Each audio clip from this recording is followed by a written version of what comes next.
Hello and welcome to my playthrough of Civilization V.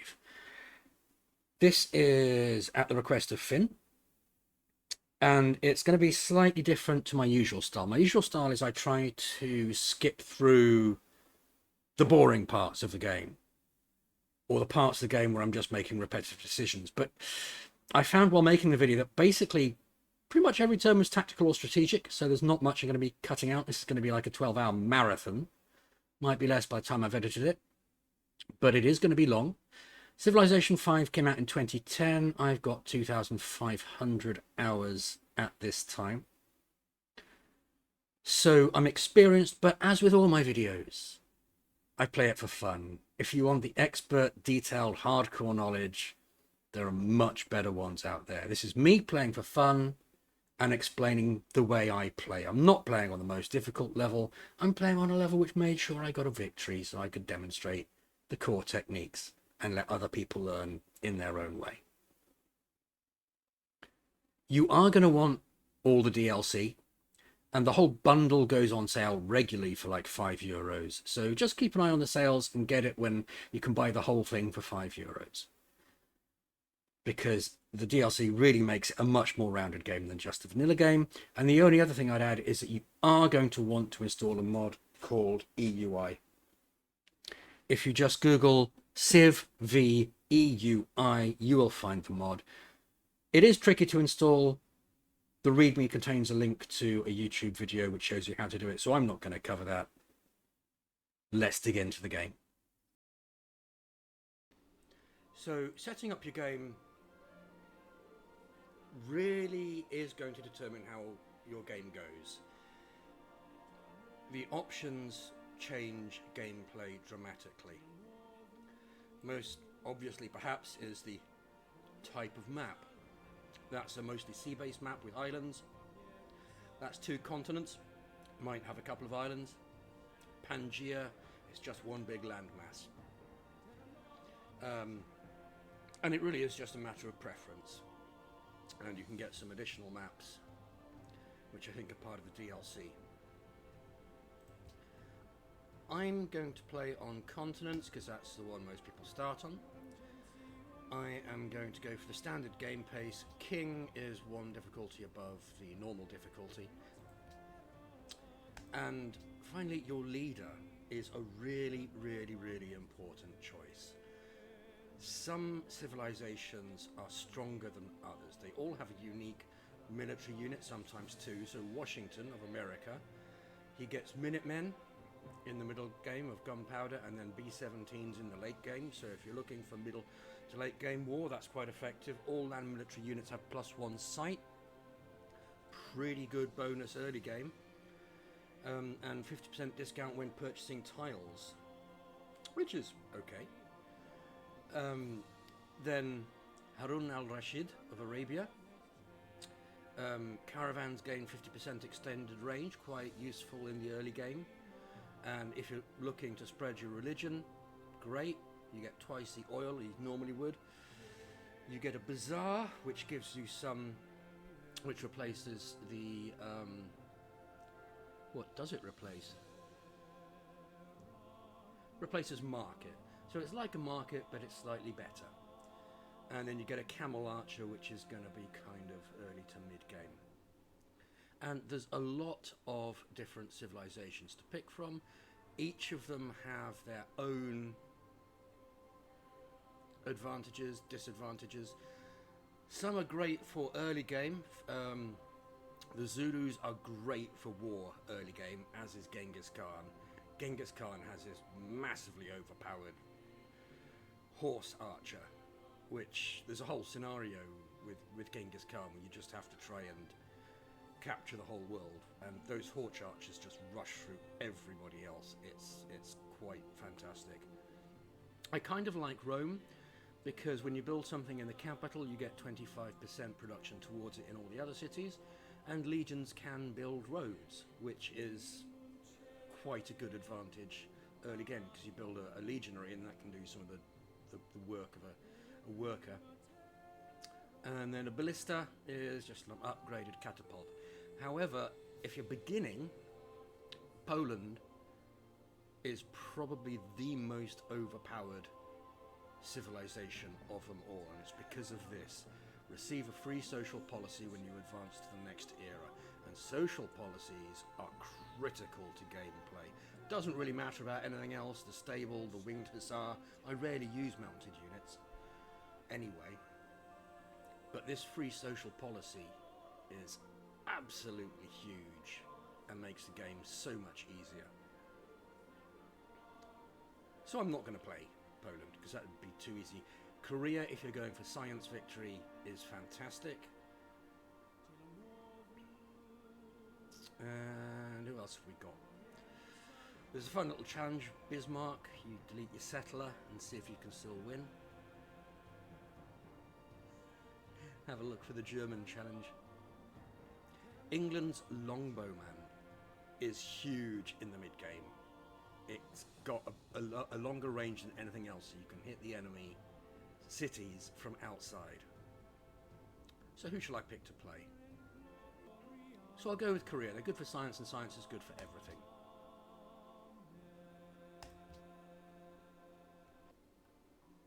Placement of your first city is critical. And I am not afraid to restart until I get a decent placement. You want to be on the coast if possible. Being on a hill is good. Having fertile land around and stuff you're going to be able to chop down. This isn't too fertile, I'm not too keen on this. But most importantly, I am missing both a river and a mountain, and I want at least one of those. So I just restart the game, keeps all my options the same, and just generates a new random map. Absolute rubbish fertility there. Aha, okay, we've got hills and a river, but awful fertility. By the way, I have got showing yields turned on. You can press Y to toggle them. One food, one food, one food. No, grassland gives us 2 food. And food leads to population, and population leads to science, and science is key. This is better, but still not great. We've got a river, plenty of stuff to chop down. Just going to move that warrior to see what's up here. Nothing spectacular.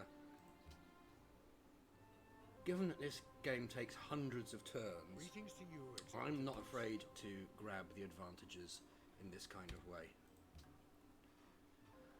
Okay, this looks promising. We've got plenty of grassland. We're on a hill next to a river. This is my first city. No mountain, gonna have to live without that. And we are going to start by building a scout, because the most valuable thing you can find early game are ancient ruins, and scouts are great at finding them. Let's move our warrior down to see. Oh, found some ruins. We need to choose our research, always pottery, until you get to the higher levels. Pottery allows you to build shrines, which allow you to get a religion. On the higher levels, you're not going to get a religion no matter how hard you try, so you can go open with a different tech.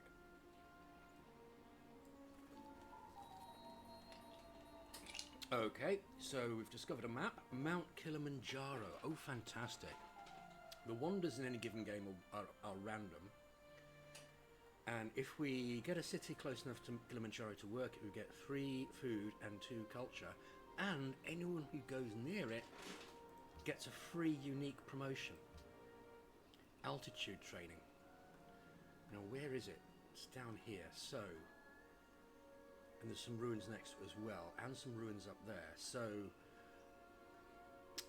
I'm going to make it my priority to go and snag those ruins, and my game priority is going to get a second city within range to work it.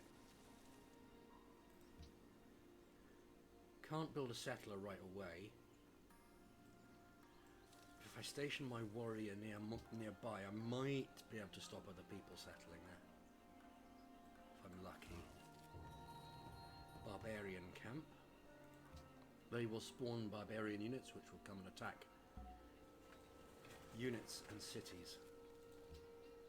Okay, so we've got our first scout. We can't build a settler yet because we don't have a big enough city. What are we working? This citizen is working a 2 food tile. That's the best we can do. I'm going to want that early growth. Unusually I'm going to settle. I'm going to go for a worker second. Normally I'd go for a monument to get the culture, but I want to get this city growing so that I can get a settler for that Mount Kilimanjaro.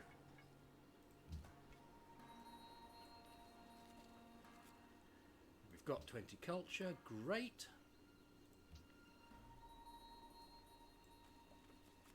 I'm actually going to bring my scout down to get that ruin, because that might upgrade it to an archer. And upgrading a warrior just isn't as good an advantage as having an upgraded scout. Okay, let's talk about culture.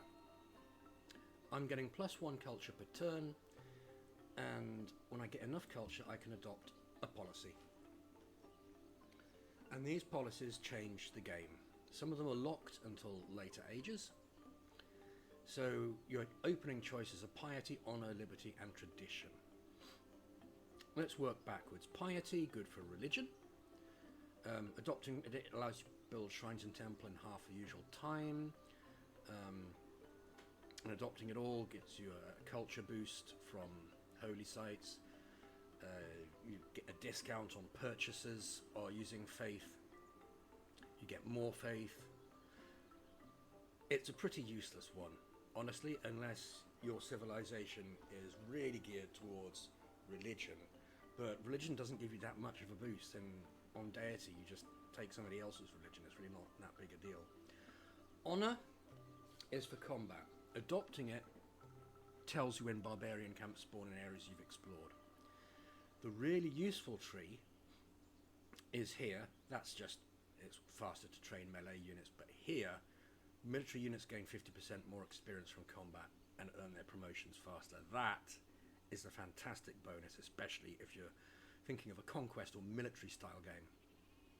The rest are okay, not great, and adopting all just grants you gold for each enemy unit killed. But by the time you get there, you should be earning so much gold per turn that it will be negligible. Liberty, popular with people who, what we call go wide, large number of cities. So +1 culture per city. When you adopt it, this is the most useful branch. Workers work 25% faster, you get a free worker. And then each city you found, every time you found a city, the cost of a new social policy goes up, and this reduces that cost by 33%. So if you're founding a lot of cities, that's great.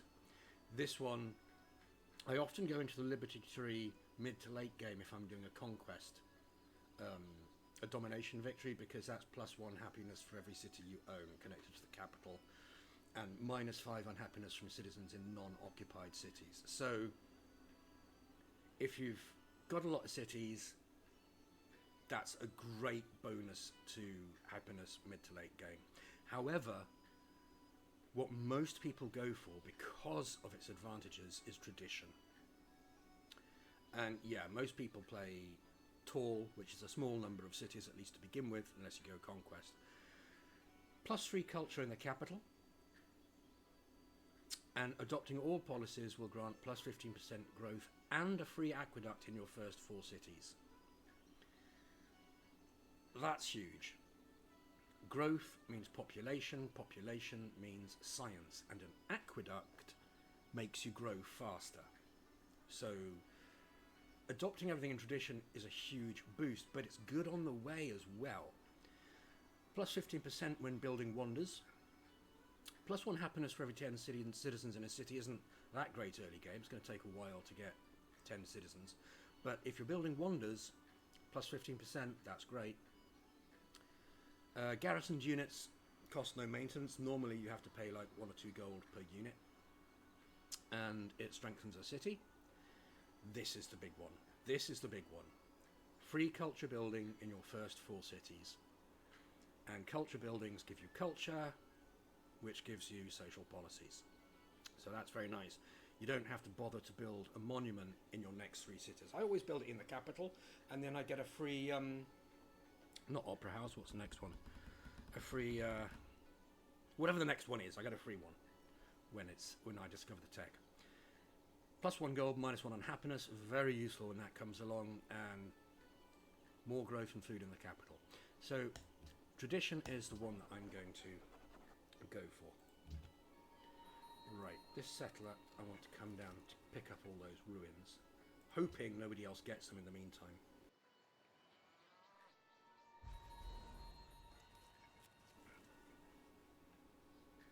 Okay, so probably that's coast, but I am going to send the warrior up there just to check it out, kind of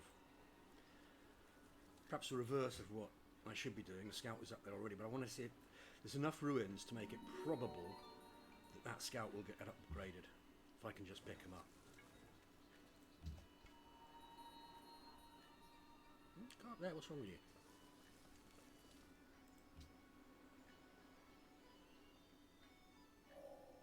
Right, we've discovered pottery, so I want to go back to my capital city. I was building a worker, but a shrine is more important.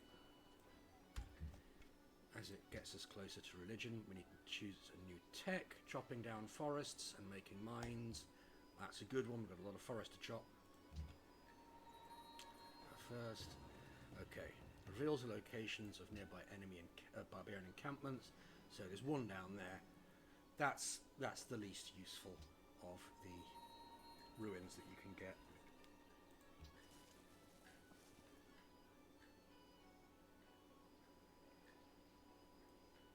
But I think you get one of each type, and then they cycle or go randomly.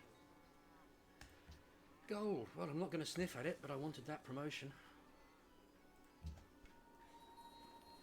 Yeah, as I suspected, that is just coastline up there.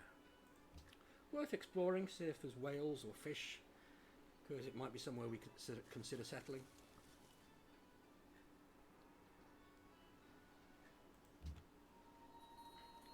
Now where's the other ruins? There they are.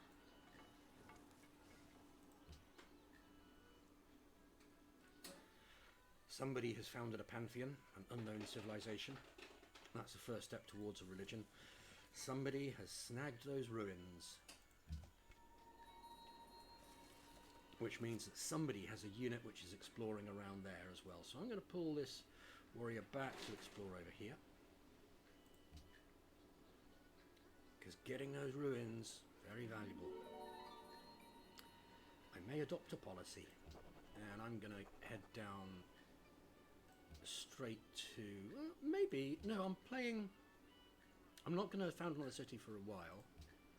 I don't mind getting a free... bigger culture building in my second one as well. We've met the Inca. Bet it was the Inca who snagged that. Now the Inca are perfectly placed to snag Kilimanjaro. So I have to make it a priority to get down there. And we've got barbarians coming to our capital, so they're going to have to be fought off.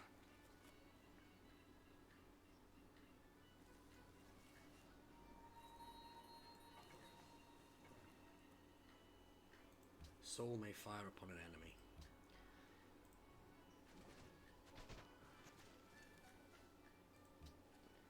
Does some damage to the barbarian.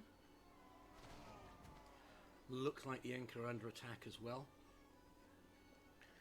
And they're going to attack my scout. Doing my scout some damage and gaining some XP. Let's pop that scout on a hill and fortify until healed. In the meantime, let's hit that barbarian. I'm hitting it with my warrior first to gain some XP for my warrior. My warrior's in the city, so it'll heal quite quickly afterwards. I just want to get it some experience points. Oh, I'll have to move out of the city, won't I, to completely kill them. So I'm just going to finish them off with the city, and then next time I'll order this unit to heal so it can go off safely. We have discovered mining, and we've built the shrine, and automatically work has started on a worker, and we're now getting +1 faith per turn, and we need a minimum of 12 faith before we can choose a panther. So the question is, what's next? I've got some coastal resources, so sailing for workboats would be nice. The wheel would be quite nice, because I'm going to be getting that second city, and joining them together would be advantageous, especially because I'm going to be settling quite close to the Inca, which might annoy them, and bringing up reinforcements. Let's get archery, so we can start to get some decent units. Now, the experience points I've got from fighting barbarians have allowed me to promote this unit. Heal instantly is only ever to be used in an emergency, because every promotion that you use increases the costs of another promotion. This one required 10 experience.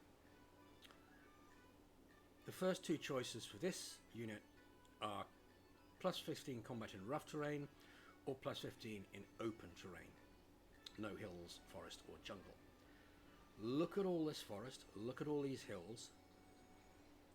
I'm going to go for rough terrain. And people will often choose rough terrain even if they've got a lot of flat terrain around them.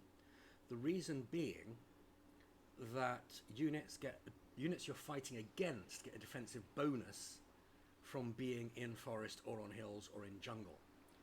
So even if you've got mostly flat terrain, it still can be useful to have units that don't suffer from other units' defensive position, or at least not as much. See, the next promotion will now cost 30 experience. I'm going to take to fortify until healed. You can see there I've also got the altitude training promotion, which means moving over hills, I get double movement. Normally hills will take 2 movement points. This unit will now do it with 1 movement point. So previously moving there would have used all my movement points because I've got 2. Now I can move all the way down to there. Crossing a river, however, will still remove all my movement points.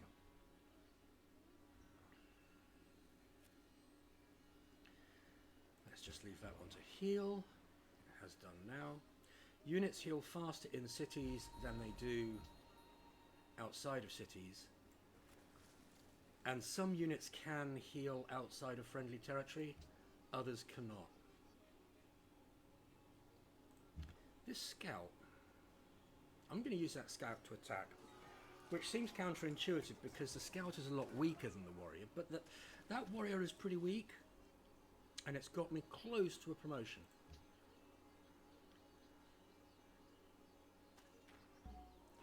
I could finish him off. Ooh. If you look at those 2 glowing red lines, the one on the right is the warrior. I'm not sure I can finish him off, so I'm going to just hit space, which makes it rest for 1 turn. Right. We've built our worker. Let's go for a monument next, because we want those social policies to come as quick as they can.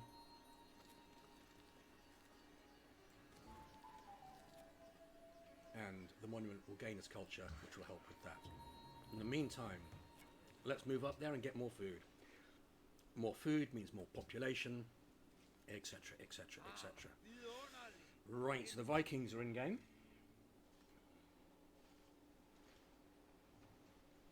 And looking at this, we've only really got 1 sea resource that we're going to be able to use. Cities can only use things within 3 tiles of them, so we're only ever going to be able to use whales in this city.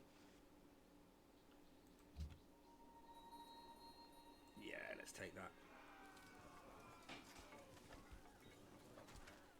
Just for the promotion. I am going to lose a few turns as that heals. Okay, I've got the rough terrain promotion, so I'm going to move into rough terrain. If he attacks me, I'll get the defensive bonus from the rough terrain, plus a combat bonus from my rough terrain ability. He's decided not to attack me, so I'm just going to snag those. A map. Most of it I knew already. The little I didn't is ocean, but it's interesting to note that we can reach some salt up there without having to cross ocean. It's all coast. So an early unit could get there. Right, let's go back, because we can, because we've got that hill promotion. I am going to move that onto the hill to get the altitude training, and then I'm going to give it visibility range. Now, scouts are only really useful open early game. Again, they heal instantly only if you're about to die. Healing outside friendly territory sounds useful, but it's better to keep your scout out of trouble. +1 visibility range reveals a lot more territory, so I'm more likely to find ruins. Now I've got this altitude training, but I've put myself very vulnerable next to a warrior, so I'm going to just move to there. I should have moved to there, because he can just come around there and hit me. Oh, but I've got the altitude training. Okay, so I can move completely out of his range. Okay. Ooh, that was lucky. Bit of a mistake on my part. Now, Harold is coming up seemingly from the southwest. So he's probably already snatched all the ruins down there. But we can still look. Sometimes they don't. I am looking at the luxury resources around my capital. When I found a new city, I'm definitely going to need to exploit some. The choice is between Wales and silk. Now, silk, you have to be able to chop down a forest, and you have to be able to make a plantation. We've got the forest chopping. Calendar gives us plantations. Does it? Is it calendar? Yes. So let's go for calendars so that we can get that luxury resource as we need it.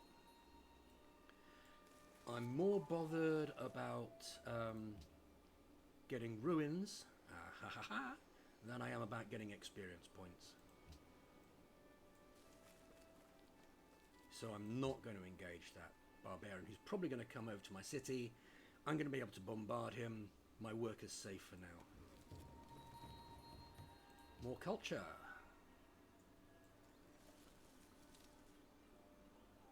That's going to give us another policy.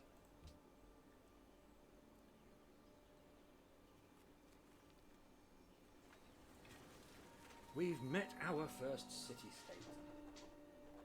City-states are actually quite important in the game. A lot of new players kind of ignore them. But they are immensely valuable if you know how to treat them right. Getting them as allies. And you want to make sure that nobody else controls too many city-states, or they can just get a diplomatic victory and snatch your science or domination victory out from under your nose. So we're the first people to meet it, which is interesting information. It means there's probably, if there were ruins in the vicinity, they're probably still there because nobody's explored this far yet.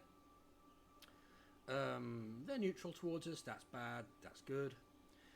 And we'll cover these later in game as the time comes.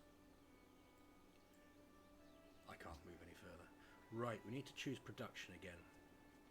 I could buy a scout, but I think I've explored most of the useful area. I am going to go for a settler and an archer, actually. Go and do the archer first and go down the tradition tree. There's only one option there. I can't build a quarry yet because I haven't discovered masonry. So I'll go over here and turn that hill into a mine for the production. What that's going to involve is first it's going to chop down the forest, and that will give me 20 production to the nearest city. Then it's going to build a mine, which will make less food but more production on that tile. And I do want to maximize food, but this is the next tile I've come to. I may as well stop here and improve it while I'm here. I can actually then move on to do the plantation from there.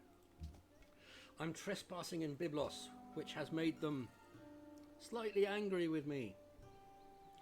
But I'll get +1 per turn, so that will disappear fairly shortly. Actually, Byblos is quite close to us, isn't it? So let's have a closer look at what they've got.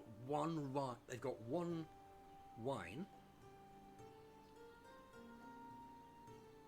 They're rational. They'll give us food if we become friends with them.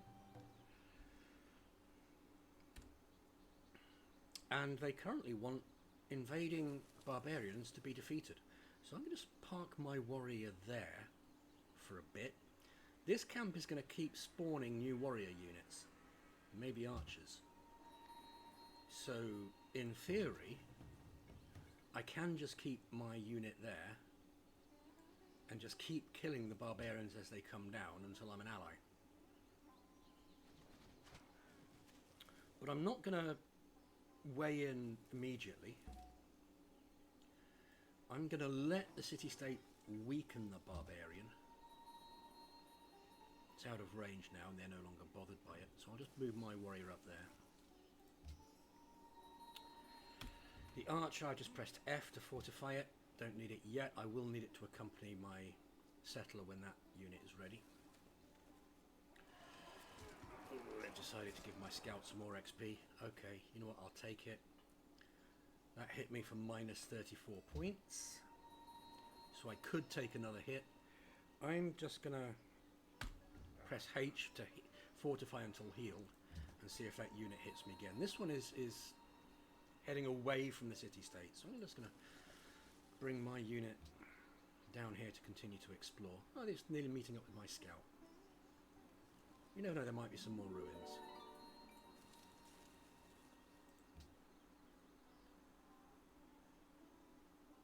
Now, it used to be the case that barbarians would spawn and then wait 2 turns before doing anything, but I think that was in vanilla.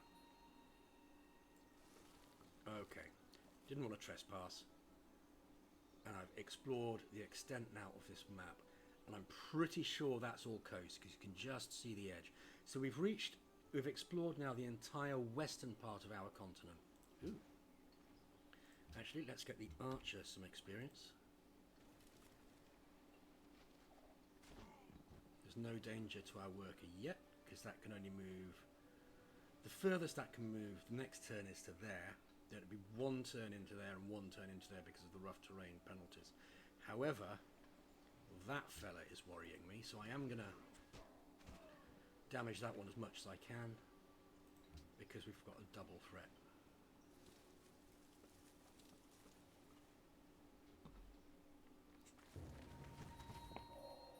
So teach us to number our days so that we may apply our hearts unto wisdom.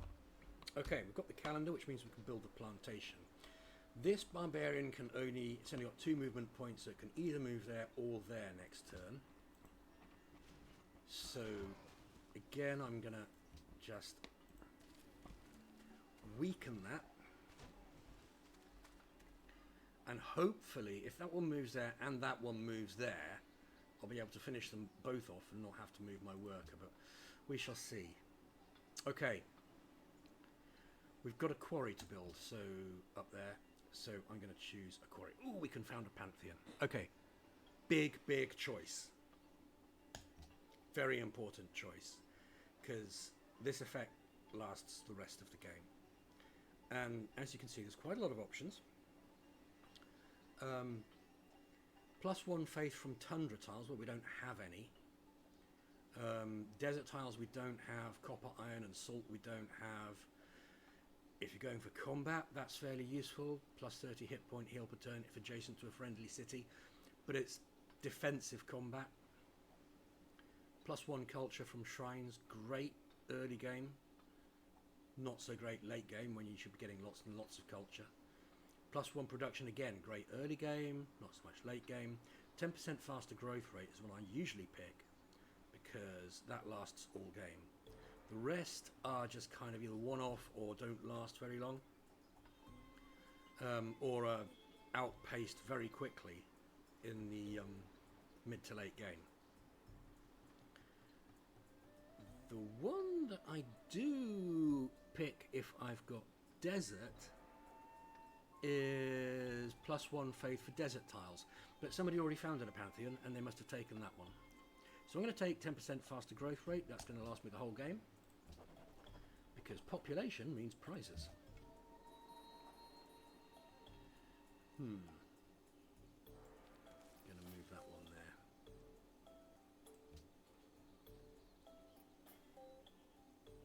Ooh, look at these barbs queuing up to have a go at my scout. I think I need to move that scout. Because these two could crush it themselves, but that one might join in from over there. Okay, had to stop moving because it reached the coast and couldn't embark. Okay, only one can attack me next turn. Because they'll both take 2 movement points to get to me. And there's only one square they could move to. Now, it's stopped my worker because it can see that it's under threat from these barbs, but I'm confident enough. I'm going to keep it there, working.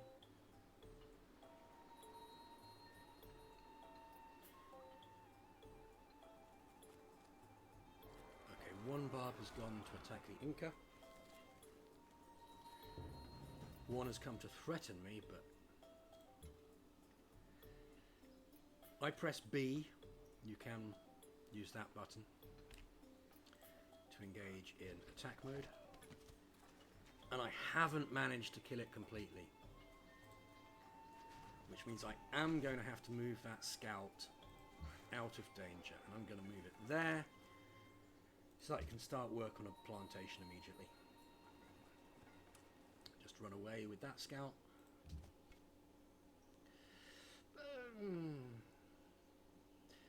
Now, okay, so Byblos now want an encampment destroyed, and it's this one up here, so I'm out of position. Now I've got a choice. Do I want to become an ally of Byblos? Or do I want to steal its worker, declare war on it, steal its worker, and take the worker over here for my second city? And I think overall, I want to declare war.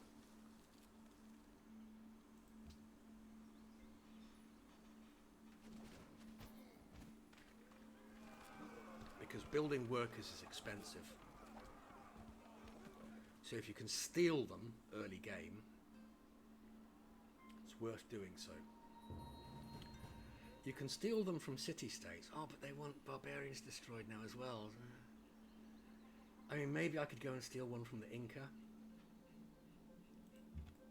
That's riskier because the Inca are going to have defensive units. Or more defensive units.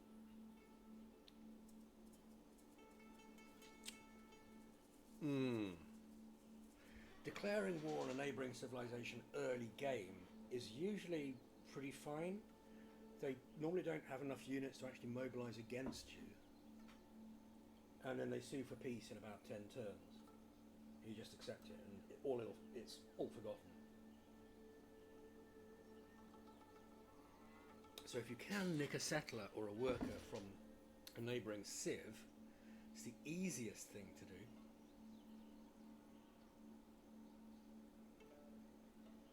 Oh, but look at this. Barbarians love to nick workers. That's a 1 movement tile. So that's a 2 movement tile, that's a 2 movement tile. Now, city-states they play before barbarians. So that barbarian is going to want to get that worker. It's going to move on that worker, and then I can smash it with my warrior, get the worker, and not annoy the city-state. In fact, I'll get a reward for killing the barb. Right, let's start work on that plantation. I know that mine hasn't finished yet, but I'll finish it when I do the quarry. I'll do it on the way back. We've got some marble up there as well, so it might be worth settling up here.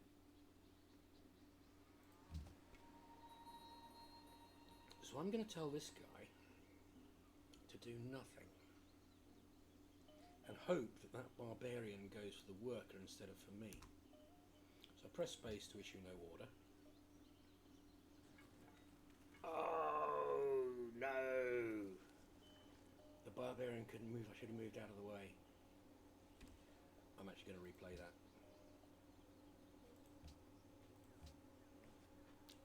Such a basic error to make on my behalf.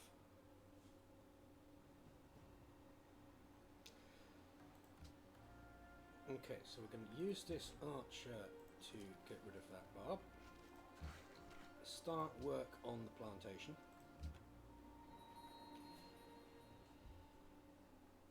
Barbarian units love nothing better than to steal workers and settlers which are unaccompanied. This settler have got 3 possible moves the next turn. Up there, or down to there. This barbarian, as it stands, could only move there because it's next to me. It couldn't. It would be limited to 1 move. You can't continue to move if you've just moved adjacent to an enemy unit. So to encourage that barb to get that worker, I'm just going to move here. And that barb can reach whatever square that worker ends up on. It's going to steal the worker, and then I can steal it from the barbarian. And I can do that without declaring war on the city-state and without annoying it. In fact, I might even get brownie points for killing the barbarian. And I'll have a nice free worker.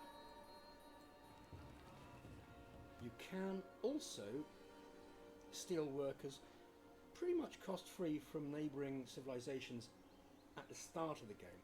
You have to declare war on them, but generally they don't have enough troops to mobilise, so you just get a free worker and 10 turns later they sue for peace.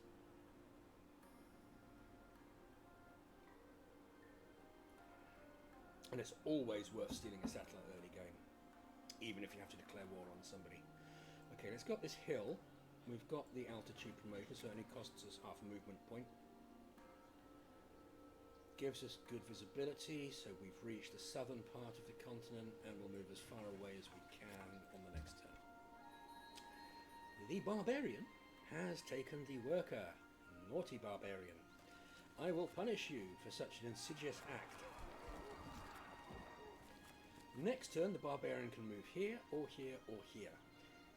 Wherever it goes, I can get it. And the city-state is going to bombard it to weaken it further for me. So let's fortify him by pressing F.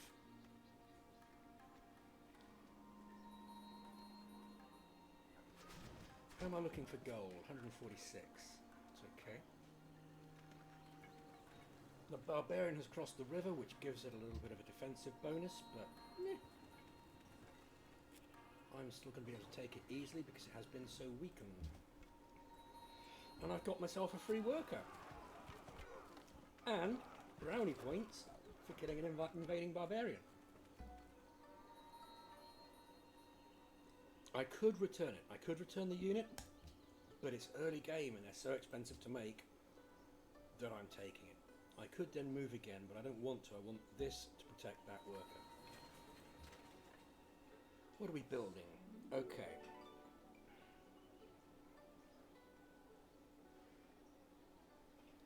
Plus 10% growth. I bet it'd be worth it. All cities, 10% growth. More production when building ranged units. Do you know what? I'm going to see if I can get it. Worst case scenario is I fail to get it, and that gets converted into gold, with which I can buy another building, at least early game. And now I'm going to move this settler off to try and get Kilimanjaro. So let's take a look at where would be best to settle for Kilimanjaro. I think probably adjacent to it, because that gives me the adjacent to a mountain bonus, which is great for science in the mid to late game. On a hill for defense. That might be far enough away from the Inca not to annoy them. We might get some of this sugar later as our borders expand. We might have to use a general, but I'm pretty sure the Inca will settle a city there to take advantage of it. So we don't actually have... We've got marble. Okay, so we can get a luxury resource for marble. I haven't spoken about luxury resources and why they're important yet. I shall do. So I'm just going to heal that, just for safety. And actually I'm going to heal this warrior as well, because I'm going to send this worker, pressing space to skip the action, I'm going to send this worker up to the new city. And I don't want to get hijacked. If I run into a couple of barbarian units, you know, it's possible that they could take out that lone warrior. We only get 15 gold because we're the first to meet them. They've got sugar, so we might want to court their favour later. In the meantime, I could go down here and explore this sea map. That's usually not very useful, especially this far away from home. I'm not going to settle anything here, so I'll just continue to move. I'll get that -6 from going into their territory. Yeah, you're meant to be fortified until you're healed.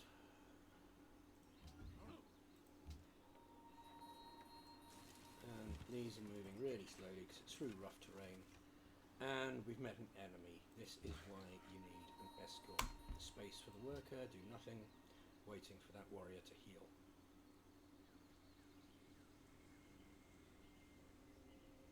They want wine.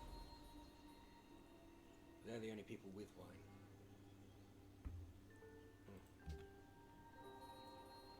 So they want us to connect wine to our trade network, which we can get by making them allies. Fabulous. Okay. Am I going to fight this, or am I just going to move past it? I'm wanting to end up here, and the warrior here might come out and attack me.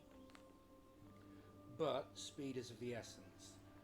I'm going to move here.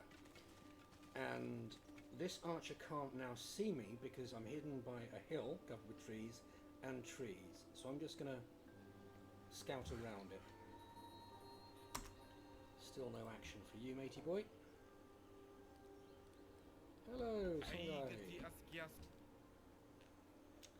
People are going to start asking me for embassies soon. Okay, so that wandering archer has come into range of my city. My city should finish him off before he gets anywhere close to my worker.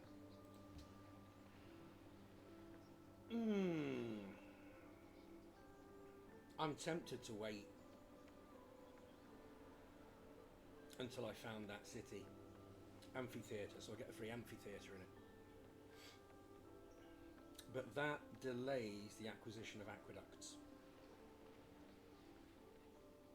And means I have to build a monument manually. I mean, honour...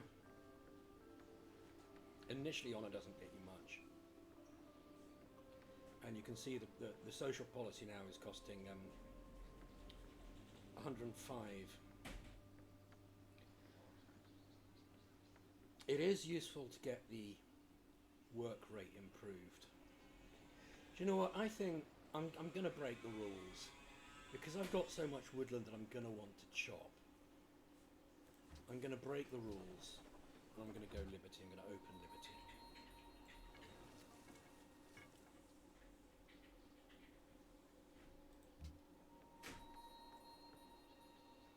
Right. Dodging around past this barb camp. He's still not healed yet. Okay, we've not got much left to go, so let's start bringing you up, because I do want that worker to start getting to work.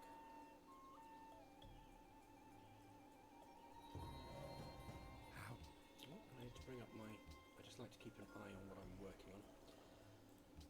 Saul can fire upon an enemy. So there's more coming in from the west. I think I'm going to need some more combat units to clear up these barb camps. Otherwise they're just going to come keep attacking me. Can I clear jungle yet? I can clear a marsh. Let's get jungle clearance going. Just up on that hill, so I can just get a... I can't go through their territory without declaring war, but I can see what's around. which, if I have to have a war with them in the early or mid game, is going to be vital knowledge. What's the terrain like? Okay, so the Danes might be looking to take out that Barb camp. I'm going to move down here. If they don't move, then I'll be stuck, and I can't go that way. If they move anywhere, then I can go there. And if they just attack the Barb camp and come back, then I can come down here and still get to my desired settling location. Plantation is up. That gives us some happiness, because it's a luxury resource.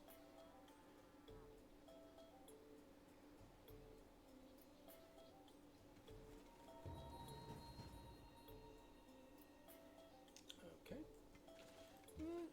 I had to take a slightly longer route, but next to the Barb camp would have been risky. Okay, there's only one unit I can hit, so I shall hit it. Temple of Artemis still going. Nice, nice, nice. I'm going to want to get some more production to improve my chances. That gives me +1 production. A quarry there is already being worked. So that's actually, yeah, it's my best move, is to go and build a quarry there to improve my production without losing any food.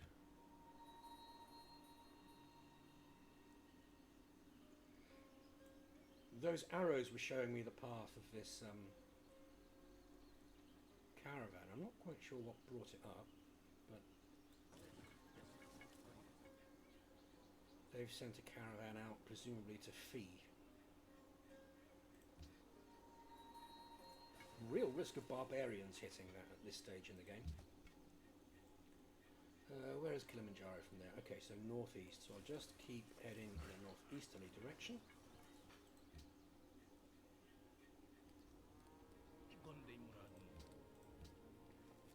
You'll probably be noticing a great deal of differences in the interface if you aren't playing with EUI, Enhanced User Interface. For example, I can see the promotions on a unit here, next to their icon. There is nothing that EUI gives you that isn't visible through other means. So there's no cheats, there's no inside information, it's just saving you clicks.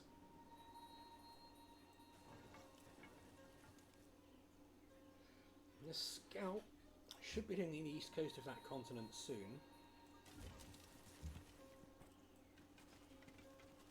Now, that's got the altitude training, so does it have another action point? It does. Okay, so yeah, because it gained the altitude training when it hit here, didn't it? So it only cost me 1 movement point to get onto there. Okay. Now the thing is, if I settle this city, I think the barbarian camp disperses, but I can get 30 gold for clearing it manually.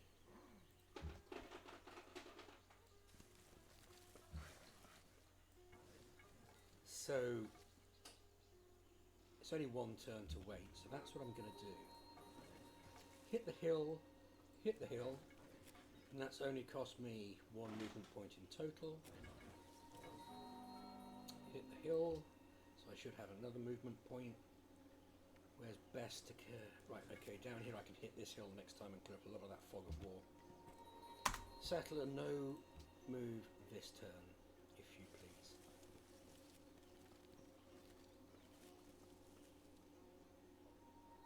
The Inca cheekily picking up the Kilimanjaro promotion as well. Now, I might be able to finish the camp off just with this warrior, but what I'm going to do instead, I'll take that promotion and then I'm going to order the archer to fire so that both units can get experience points instead of just 1. I'm not going to quite finish it off.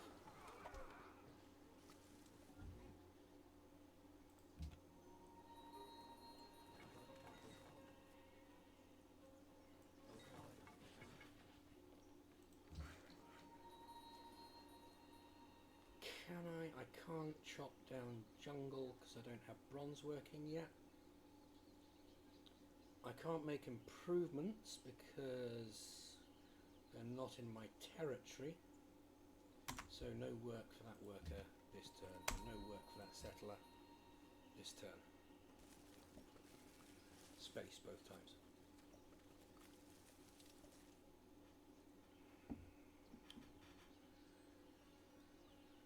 And that barb camp has just spawned another barb.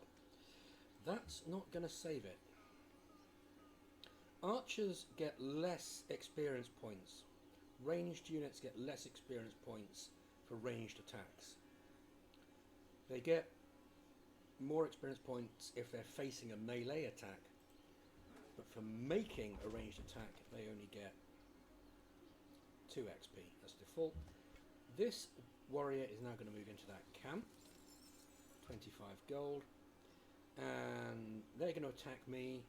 I'll get like plus 2 XP for the ranged attack, and then I can melee attack them, I think plus 3. Hello, Manila. Okay, now the barb camp is cleared, I'm going to settle my second city. And let's have a quick look about where we want our city borders to be. I'd ideally like to get that sugar. Ideally. And I can buy tiles. That'll cost me 50 and it's marble. Let's get that. 110 would allow me either of these, but I think they'll probably cost about the same, so I'll go for 90.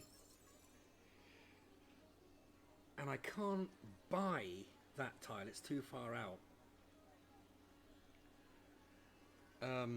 So I'm going to have to hope that my borders just automatically expand into that, or I get a lot of cash and can buy like where it wants to go, which is here.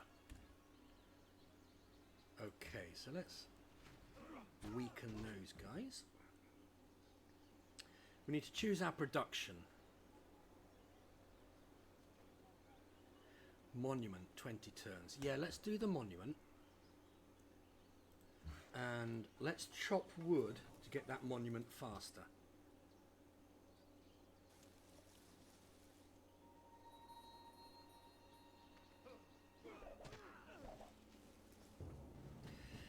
Ooh, he's pretty handy, isn't he, that axe thrower? Let's loosen, let's weaken him a bit. And yeah, we can take him out.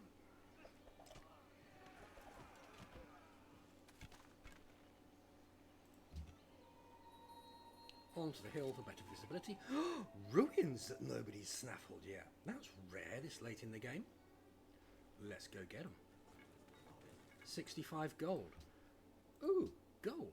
Just what I was looking for. Let's buy that tile.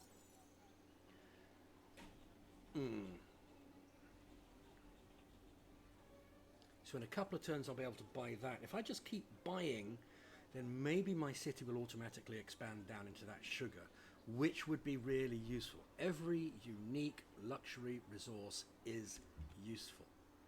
I'm also going to take a moment, actually this screen is like zoomed out a bit, so it's actually quite useful.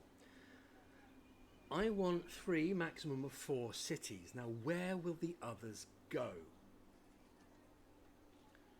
Controlling this area would be quite useful. And a city on the coast is useful for trade and for building naval units later. A city here will have access to gold. It'll be next to a mountain, so great for science. But expansion up here will be slow, of borders, which might leave room for another civ to come and settle a city there. Might be worth it. And a 4th city, we've got salt over here, which is massively useful, but only one of it. But it would be a luxury resource, and we could settle a city on a hill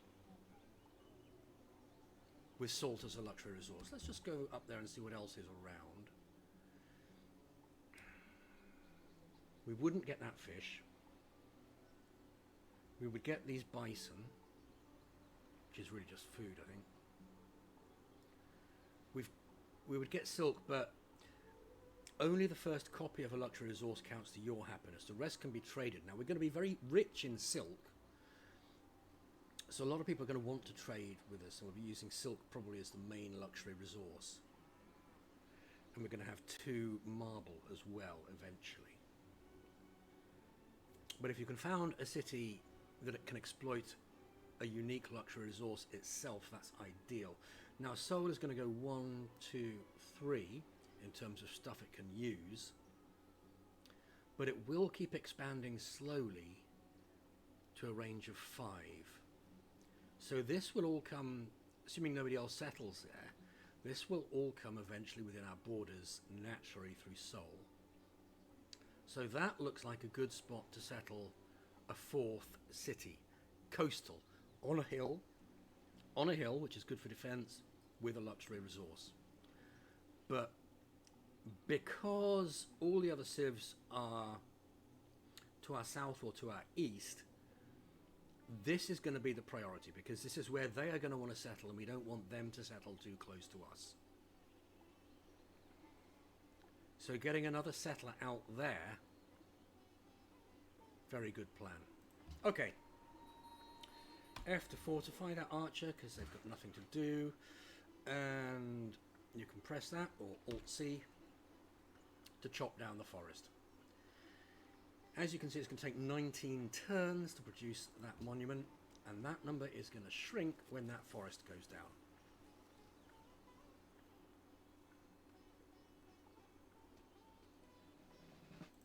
Promote a unit. Double rough terrain, please. Although that's not as important for melee units as it is for ranged units. Every different unit has its own promotion tree. Again, we don't use heal instantly unless it's an emergency and it's going to die. Eliminates penalty from attacking from the sea or over a river. That's so rarely used. Defense against ranged attack is useful, especially if you're attacking a city. This one's useful. All units and adjacent tiles heal 5 additional hit points per turn. You get a few medic units around, you can sustain a siege on a city for quite a long time. But I don't see myself going to war at the moment. There's nobody close by, there's nobody who's a real threat. So I could go for rough terrain bonus, but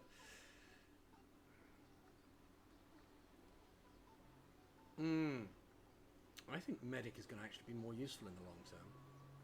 Let's make it medic. That unit has now got the maximum number of promotions that it can get from fighting barbarians. It will no longer get experience points from fighting barbs.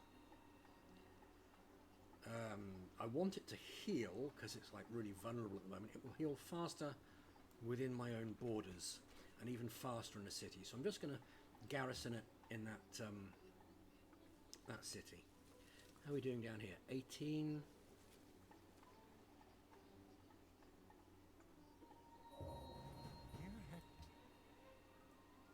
Oh, I can't. No, I can garrison it there. The archer that was there has moved down there, hasn't it? Okay. Research. Okay. We've got archery. The wheel. I want the wheel so I can connect those 2 cities. And when I picked the wheel, it automatically selected animal husbandry for me as well, which is a prerequisite. So it looks like we've hit the east side of this continent as well now. Great. We've got the quarry up. We're only 9 turns away from the Temple of Artemis.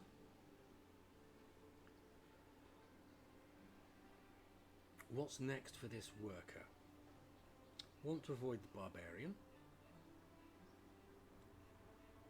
I can chop down that forest, or I can chop down other nearby forest, even though I'm not working those squares yet. But it's probably better to chop down a forest that I am working.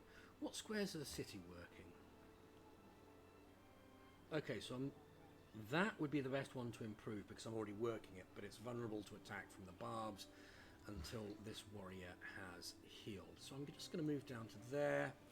chop down that forest to improve the speed of the Temple of Artemis.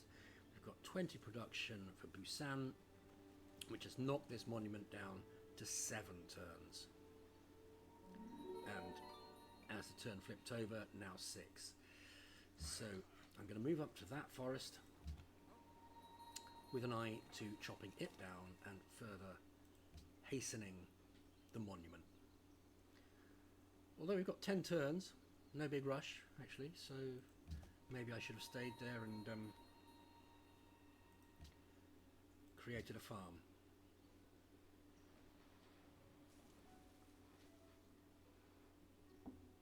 Ooh, somebody's created a caravan for me, that's very nice of them. Busan has grown. That's the square it's going to take next. Can we buy it? We can. Which means now it's going to take that one next. Seems determined not to get that sugar. Can we buy 133? We're not going to get that for ages. Cape Town, hello.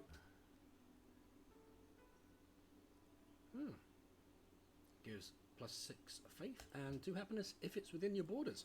I'm not very familiar with that wand. I haven't seen it. They tend to spawn near city-states, and then city-states just expand their borders to get them. Right, let's put that to work on a farm. It'll chop down the wood, which will help the Temple of Artemis, and then it will go ahead and do a farm. Let's do the same there.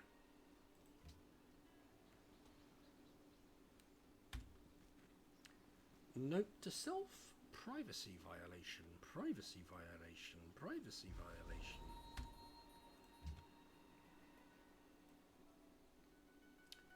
EUI is putting red around units that will cause me to declare war if I move on top of them and hence attack them, which is a nice little feature. The game will also warn you. Thou shalt not Animal muzzle. husbandry, very nice.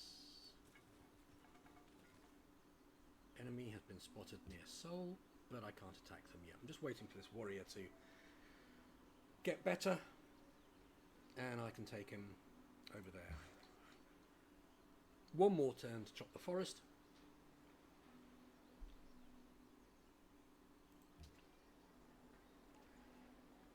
Which will give me 20 production, so should drop that by about 2 turns. And there we go.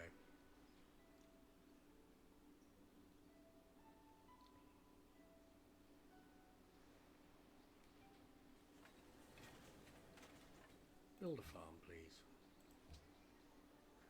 Okay. Do we want a religion? 174 turns? 174 faith needed for a great prophet. I don't know if it's worth building a shrine. All the religions will be gone.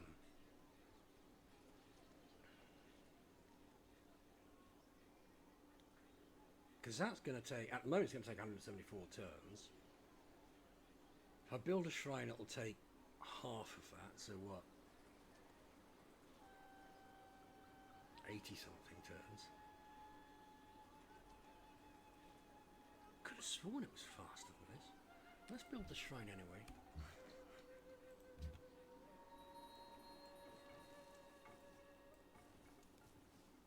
There's a border there, so somebody's got a city there.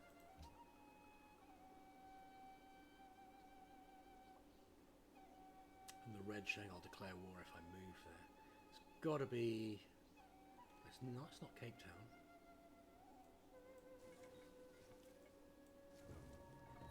Aha, there we go. It's the Vikings. So, as I suspected... Ooh. Could be a little isthmus down there. This warrior is now healed. Let's send him out to deal with that barb camp. Get us some gold. Ow! Only one more turn. Now, every other Civ goes before us. So if anybody else is one turn away, they'll snatch it out from under us. But let's see what happens.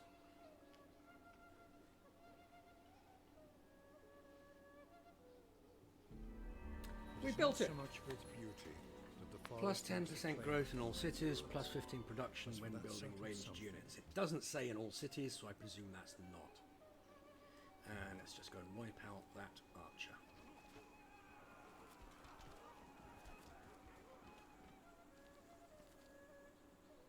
Now the Inca are just sitting there fortifying.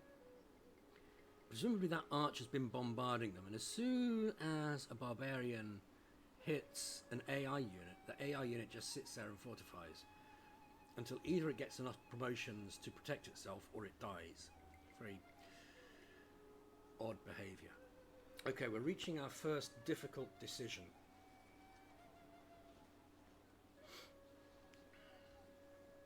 It's tempting to go for the settler, but every city we found decreases our happiness, and we don't want to fall below 0. Stoneworks will increase our happiness by 1. Let's do that. Pyramids. Plus 25 worker construction speed. 2 free workers. You know, that is so valuable. I'm going to go for it. Can't believe nobody else has built it yet. That's ridiculous. I'm pretty sure I'm going to lose it within a turn or 2. But let's see.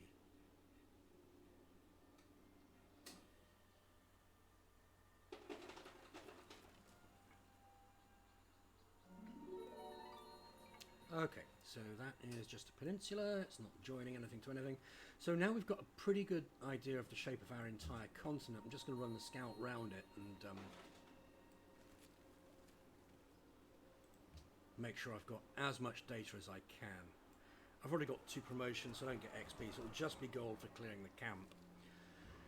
What I have to watch is this Inca. If I knock that warrior down to the extent that it's easy to take, the Inca will just move in and take it. So I want to wait for the Inca to recover and either move or knock the barb camp down so that I can take it. Gold per turn in exchange for an embassy, fine. I can always use more gold. Healing so slowly. That won't make it takeable in a turn, so I'll do it again.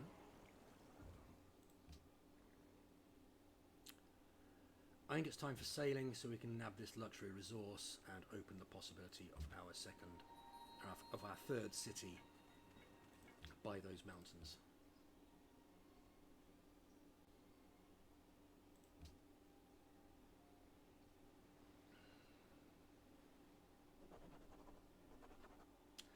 Have we completed? We have completed the monument. So my next policy is going to be... Ooh, is it though?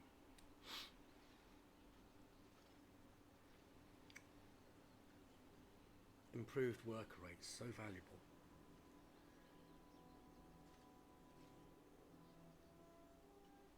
And that could give me quite a happiness boost. No, I'm gonna get more traditional out. 1 out the way is fine, but as I said, the aqueduct is so powerful. I'm gonna heal instead, pressing space. See what this Inca does. Now it's fully healed. It has run away.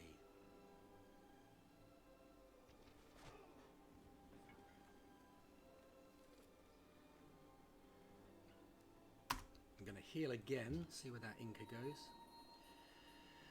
I've only got the 1 paid for promotion. Need another 10 to get the 2nd promotion, which will give me increased visibility, which is useful really in the early game. I'm going to move him around quite slowly. The archer's going to hit me again, that's fine. Okay, I'm going to move outside of my territory and chop forest.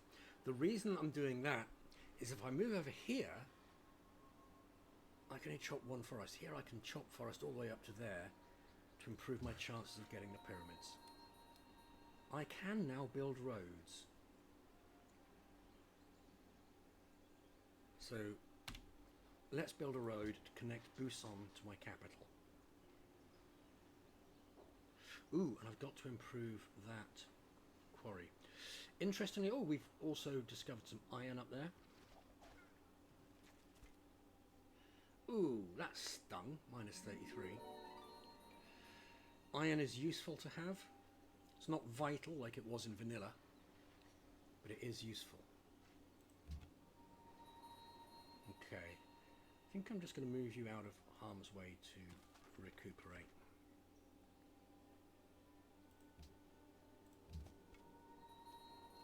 Right, no sign of the Inca. So let's try and take that down. I don't want it spawning another barb, which would make life very difficult for me. Right, chop that forest, please.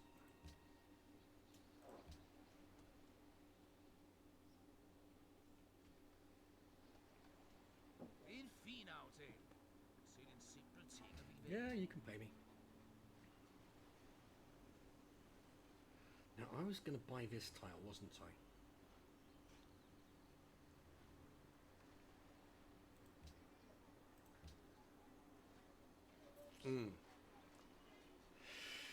I still need another 31. I could buy that for 70, which might put some more pressure on that tile.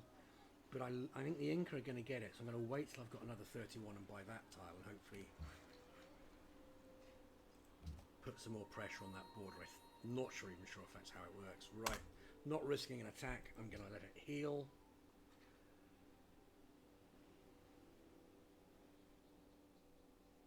And I think it's just spawned a ship, so it shouldn't spawn again for a few turns. 13 turns to the pyramids. I might get them.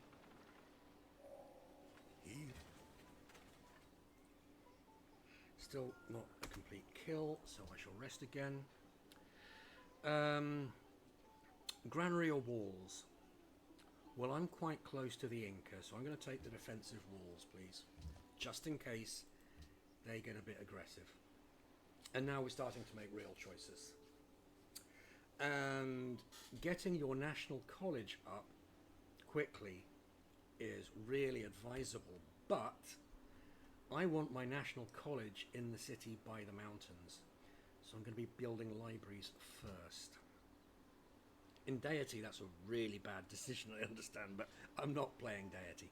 So let's get on the way, let's invent writing so that we can get some libraries up, and then we're going to continue this road up to here. 11 turns for the pyramids now. Only created 13 production. Ooh. Maybe that's because it's outside my territory. Yeah.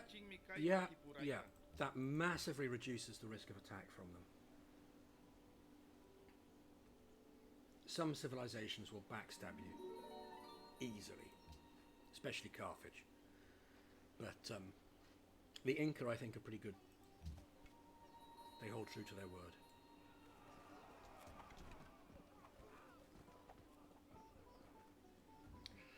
Only one happiness. Gotta keep an eye on that. You go and chop some more stuff.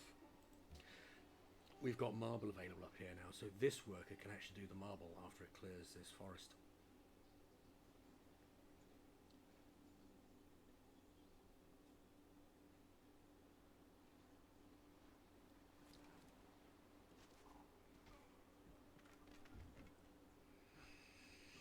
They found me. Right. Yeah, it is because it's outside my territory. Right, where were we going to buy?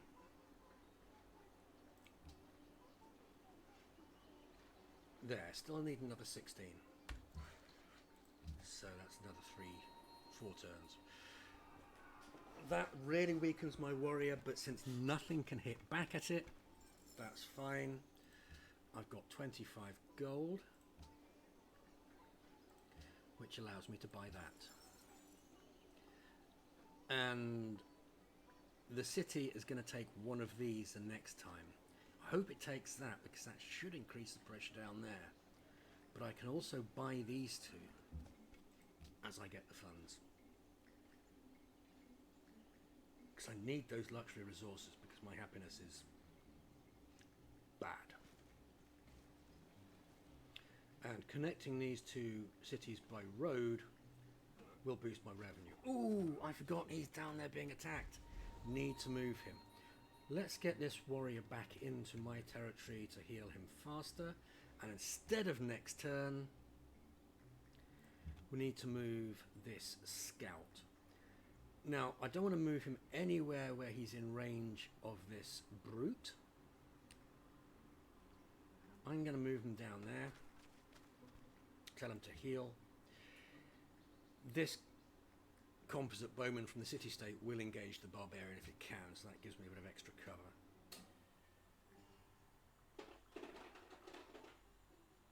While I heal.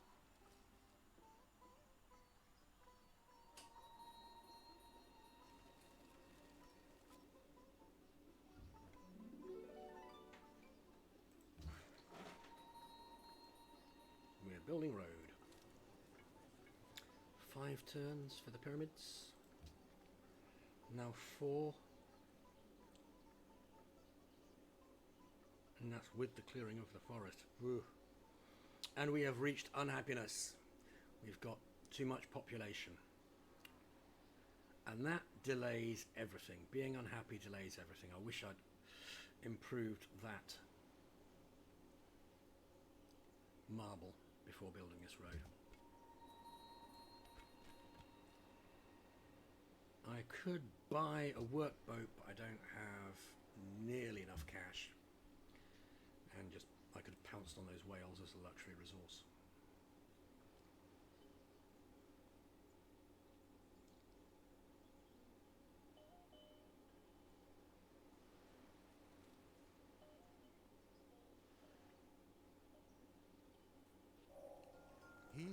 I'm not going to get this guy up there fast enough to improve it to make a difference with the pyramids. And it's going to take me 3 turns to chop something down and 1 turn to move on to something which is choppable. So what's the next job for this worker? No, not for you. You move into there. You can go down there and make a road. Let's get the tech for the National College so that we can build it when we can. We're building a road.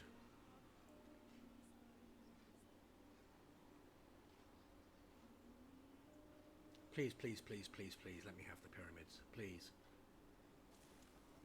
To have it nabbed now would be distressing.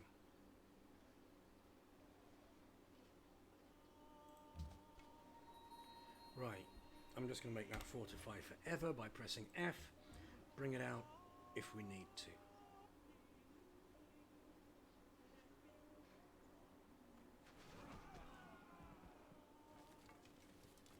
That's barbarians attacking the Danes, I think. Don't think they're at war with anybody else. Yeah, barbarian spearmen. And our scout is healing nicely. Do have to keep an eye out because whoa, whoa, whoa, whoa, whoa, whoa. No, no, no, no. No, no. No. No. You do not get to steal that position. So, our first war is going to be against Denmark.